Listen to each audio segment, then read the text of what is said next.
911 dispatcher reporting in. Received a call from an elderly lady who had trouble breathing. I had taken several calls from her and her husband in the past, so I recognized her voice. I dispatched an ambulance to her residence, and I held her on the line, trying to keep her calm while the ambulance was responding. The ambulance advised that they're 15 minutes out. She lived in a very rural part of West Virginia. I'm talking to her about her husband and how he's doing, and I'm just making small talk with her. Then the ambulance calls in and advises that they're on the scene.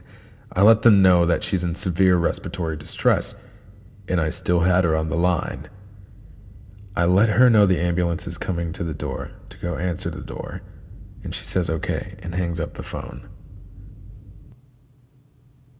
Pretty normal, yeah? Well, here's where it gets weird. The EMT and the paramedics on the scene call back about a minute later and advises no one's answering the door. We have a sheriff unit who is in the area pulling on the scene about that time. The sheriff unit confirmed the address and advised he is breaching the door to make access to the PT. 5 minutes go by, and the paramedic on the scene radios in asking who the caller was.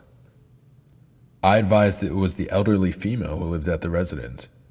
He tells me that he's going to call in and needs to speak with the supervisor on shift. We get him over to the supervisor, and the supervisor confirms the information that I give him and asks what's going on. Apparently, the elderly female had been dead for a while and was already in full rigor mortis.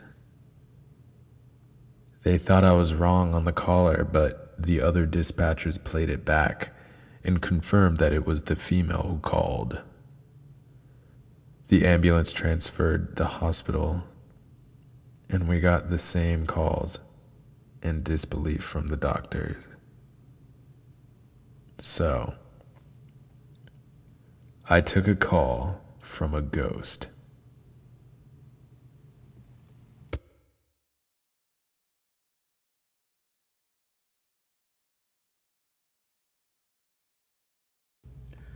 Police officer. Went to a welfare check. A neighbor called in and he hasn't seen this guy for a few days and the lights have been on for a while. I look around and I find no footprints, no tire marks in the snow because there was a recent storm. I checked the garage and nothing.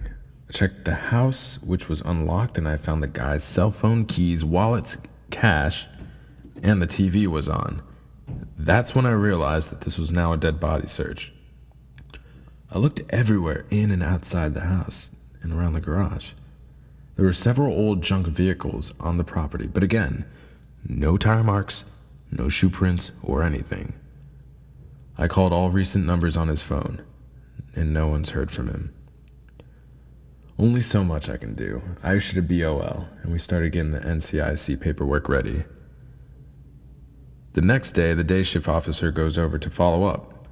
Turns out, the guy was plowing his driveway and either had a medical condition or something and either passed out or died on the spot and crashed the truck into the other junk cars, which then caught on fire.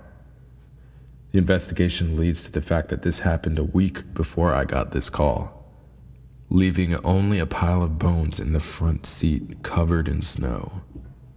I felt like shit for not finding him that night, but it was really, really creepy knowing his remains were inches away from where I was searching.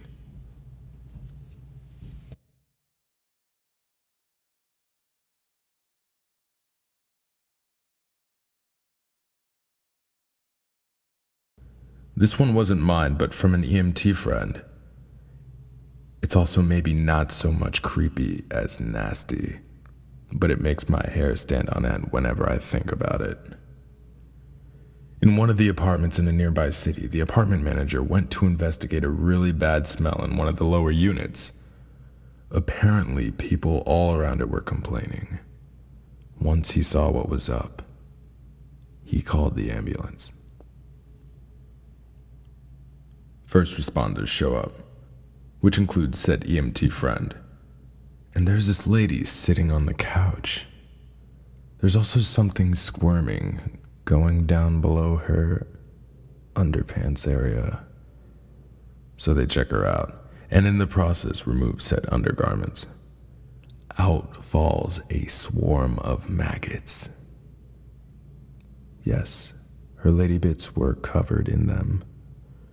Apparently, said individual had a fairly strong substance abuse problem.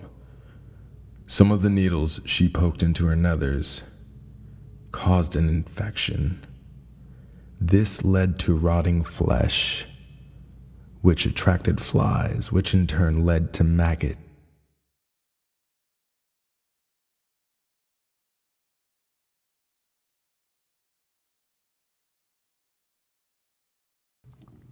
A number of years ago, we were called to a body dumped in the stairway of a public housing building. As we arrived, we shoved the floor mat into the door and propped it open. A nice young guy gives us a hand and we secure the scene. The deceased had multiple manipulations about his body. Slashes, stabs, burns, even a bit of waffling. Yet his clothes were bloodless. Medical examiners arrived. The body is completely drained. The corpse is fresh, as no signs of decomposition have set in. The detectives arrive, and the investigation begins. We remove the body and resume our duties. Months later, an arrest is made. Remember that nice kid who helped us with the door? He was a friend of the victim. He and a girl have been drinking with the victim.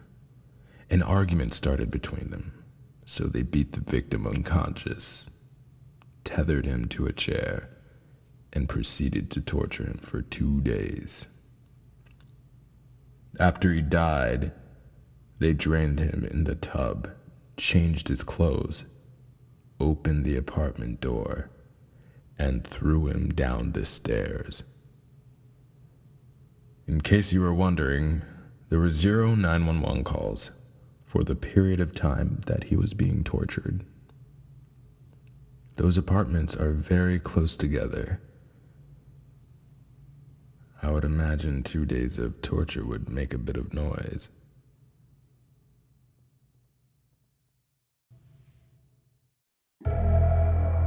Thank you so much for watching my channel and listening to my narrations. I want to give a special thanks to the people who have created these stories. I'll be posting 2 videos every single week, so like and subscribe. This is Sinister Grave.